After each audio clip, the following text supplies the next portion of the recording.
Se eu fosse presidente da Câmara dos Deputados, eu faria uma sessão, porque temos quórum, não é? Eu quero agradecer muitíssimo, a propósito, a presença dos colegas senadores, colegas deputados, senhores ministros.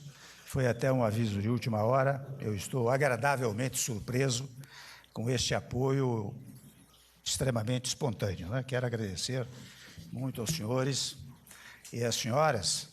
E o meu objetivo aqui, agora me dirijo mais uma vez cumprimentando a imprensa, né? Toda a imprensa brasileira, não sei se há internacional também, mas eu quero me dirigir à imprensa para salientar preliminarmente, que eu me sinto no dever de fazer esta declaração.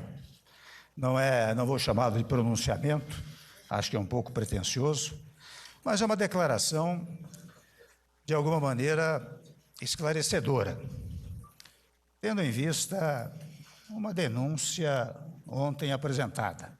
Vocês sabem que eu sou da área jurídica. Eu não me impressiono muitas vezes com os fundamentos, ou quem sabe até a falta de fundamentos jurídicos, porque eu advoguei por mais de 40 anos. Então, sei bem como são essas coisas. Eu sei quando a matéria é substanciosa, quando tem fundamentos jurídicos e quando não tem. Então, sob o foco jurídico, a minha preocupação é mínima. É claro que eu aguardarei, com toda tranquilidade, uma decisão do Judiciário. Respeito absoluto meu pelas decisões judiciais. Mas, evidentemente, se fosse só o aspecto jurídico, eu não estaria fazendo este esclarecimento à imprensa brasileira e ao povo brasileiro. Eu o faço em função da repercussão política e, particularmente, em função do ataque injurioso, indigno, infamante à minha dignidade pessoal. Convenhamos, de vez em quando eu brinco, que eu já tenho mais de 50 anos. E eu tive, ao longo da vida, uma vida, graças a Deus, muito produtiva e muito limpa. E exatamente neste momento em que nós estamos colocando o país nos trilhos, é que somos vítima, né, dessa infâmia de natureza política. Os senhores sabem que eu fui denunciado por corrupção passiva. Notem, vou repetir a expressão, corrupção passiva, a esta altura da vida, sem jamais ter recebido valores, nunca vi o dinheiro e não participei de acertos para cometer ilícitos. Afinal, isto é que vale. Onde estão as provas concretas de recebimento desses valores? Inexistem. Aliás, examinando a denúncia, eu percebo, e falo com conhecimento de causa, eu percebo que reinventaram o Código Penal e incluíram uma nova categoria, a denúncia por ilação. Se alguém cometeu um crime, e eu o conheço, ou quem sabe se eu tirei uma fotografia ao lado de alguém, logo, a ilação é que eu sou também criminoso. Abriu-se, portanto, meus amigos, deputados, deputadas, senadores, senadoras, minhas senhoras e meus senhores, um precedente perigosíssimo em nosso direito. Esse tipo de trabalho trôpego permite as mais variadas conclusões sobre pessoas de bem e honestas. Até dou um exemplo, se me permitem. Como nós estamos falando de ilações, a ilação inaugurada por esta denúncia, né? Ela não existe no Código Penal, permitiria construir a seguinte hipótese: um assessor muito próximo ao Procurador-Geral da República, e dou o seu nome, e dou o nome por uma única razão, porque o meu nome foi usado deslavadamente, inúmeras vezes, na denúncia. Havia até, digamos assim, um desejo de ressaltar, quase em letras garrafais, o meu nome. Por isso eu dou o nome deste procurador da República, de nome Marcelo Miller, homem da mais estrita confiança do senhor procurador-geral. Pois bem, eu que sou da área jurídica, meus amigos, eu digo a vocês que o sonho de todo acadêmico de direito, de todo advogado, era prestar concurso para ser procurador da República. Pois bem, esse senhor, que eu acabei de mencionar, e lamento ter de fazê-lo, deixa um emprego que, como disse, é um sonho de milhares de jovens acadêmicos, advogados, abandona o Ministério Público para trabalhar em empresa que faz delação premiada ao procurador-geral. E vocês sabem que quem deixa a procuradoria tem uma quarentena, se não me engano, de 2 ou 3 meses. Não houve quarentena nenhuma.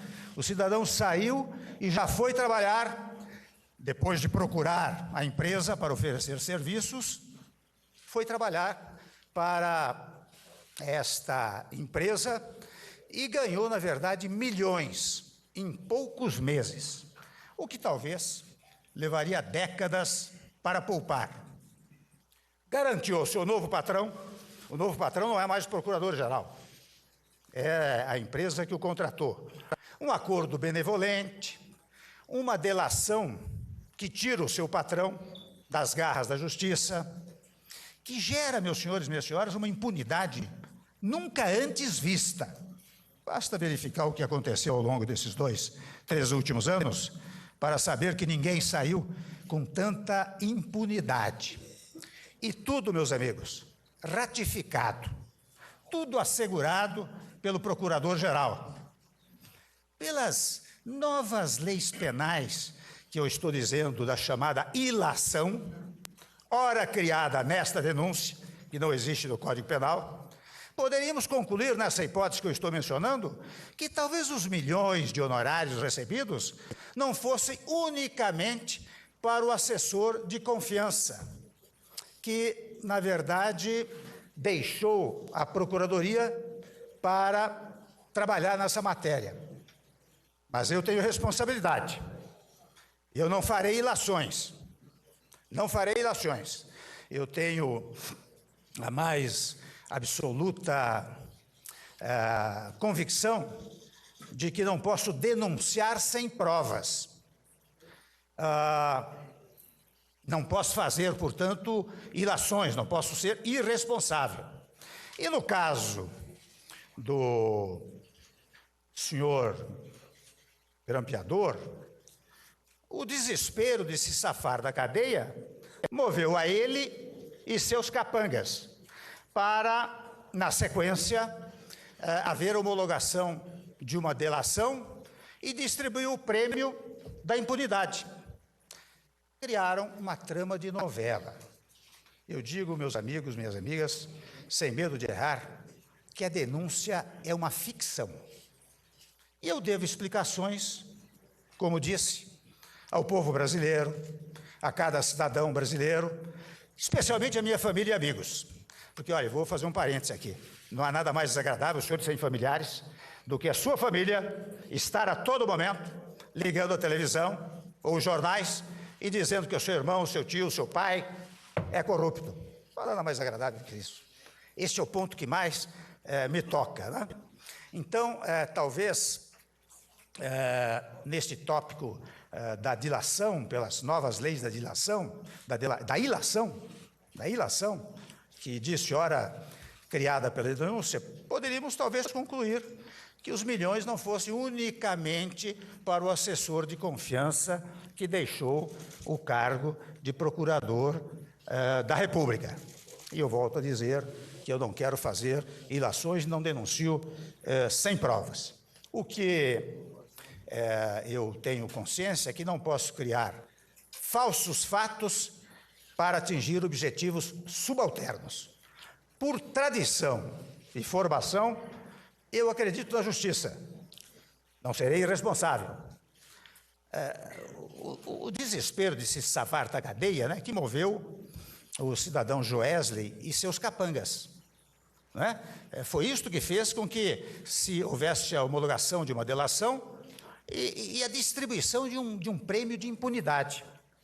Eu volto a dizer que a denúncia é uma ficção, volto a sustentar que eu devo essas explicações, por isso estou insistindo nelas, talvez esteja sendo um pouco longo, e tentaram imputar a mim, como sabem, um ato criminoso, e não conseguirão, porque ele não existe jurídica e politicamente.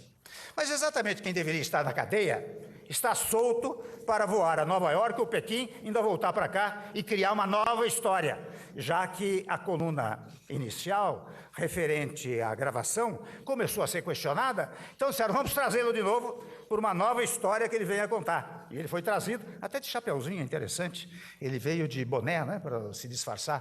Nós não precisamos andar de boné, não temos o que disfarçar.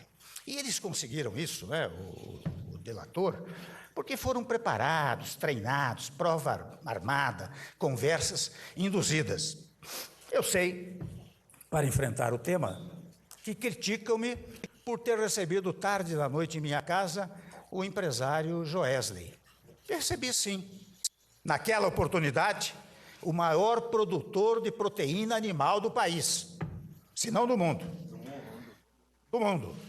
Interessante que eu descobri o verdadeiro Joesley, o bandido, confesso, junto com todos os brasileiros, quando ele revelou os crimes que cometeu ao Ministério Público, sem nenhuma punição. Quero lembrar que o fruto dessa conversa é uma prova ilícita, inválida para a justiça. Basta até dizer aos senhores e senhoras, quem deitar os olhos sobre a Constituição,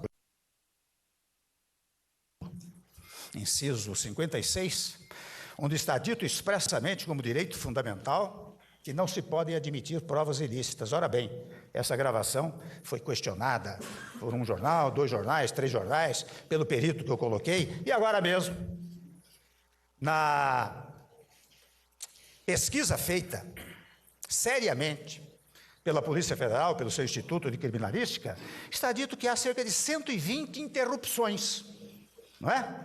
O que torna a prova inteiramente ilícita. E não fosse isso, a verdade é que quem lê a degravação, quando querem me imputar a ideia de que eu mandei pagar isso, mandei pagar aquilo, ao contrário, o que está dito na sequência de uma frase que o cidadão diz que é amigo de um ex-deputado, mantém boa amizade, eu digo mantenha isso, pois a conexão que se pretendeu fazer, daí a ilação, essa nova teoria do direito penal, que os alunos da Faculdade de Direito vão ficar de cabelos em pé quando souberem dessa nova teoria, não é?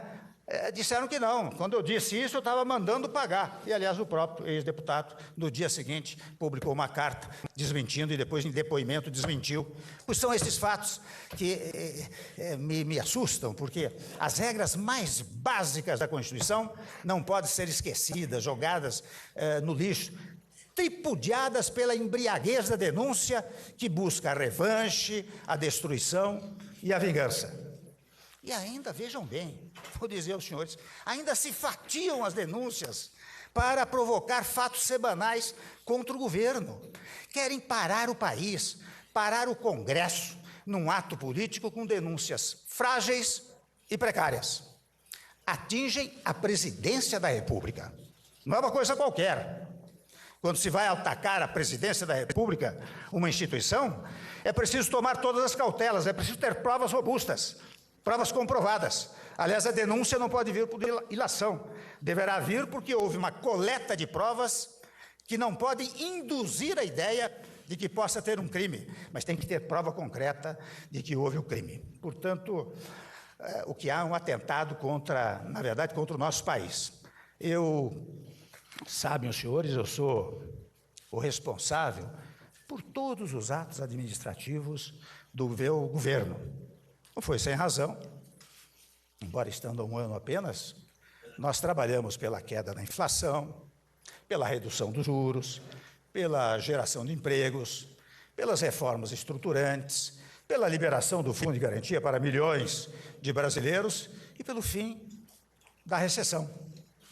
Falo hoje em defesa da instituição presidência da República e mais, talvez, na defesa da minha honra pessoal. Eu tenho orgulho de ser presidente, convenhamos. É uma coisa extraordinária. Para mim, é algo tocante. É algo que, não sei como Deus me colocou aqui, não é? Dando-me uma tarefa difícil, mas certamente para que eu pudesse cumpri-la. Portanto, tenho honra de ser presidente, especialmente, não porque sou presidente apenas, Jorge, mas é pelos avanços que o meu governo praticou. E não permitirei que me acusem de crimes que jamais cometi. Minha disposição é continuar a trabalhar pelo Brasil, para gerar crescimento e emprego, para continuar as reformas fundamentais, como a trabalhista, a previdenciária, como já fizemos com o teto de gastos, como já fizemos com o ensino médio, como já fizemos com as estatais, como já fizemos com o petróleo. Portanto, eu não fugirei das batalhas, nem da guerra que temos pela frente. A minha disposição não diminuirá com ataques irresponsáveis. A instituição Presidência da República, não quero ataques a ela, e muito menos ao homem Michel Temer. Não me falta coragem para seguir na reconstrução do país e, convenhamos, na defesa da minha dignidade pessoal. Muito obrigado a vocês.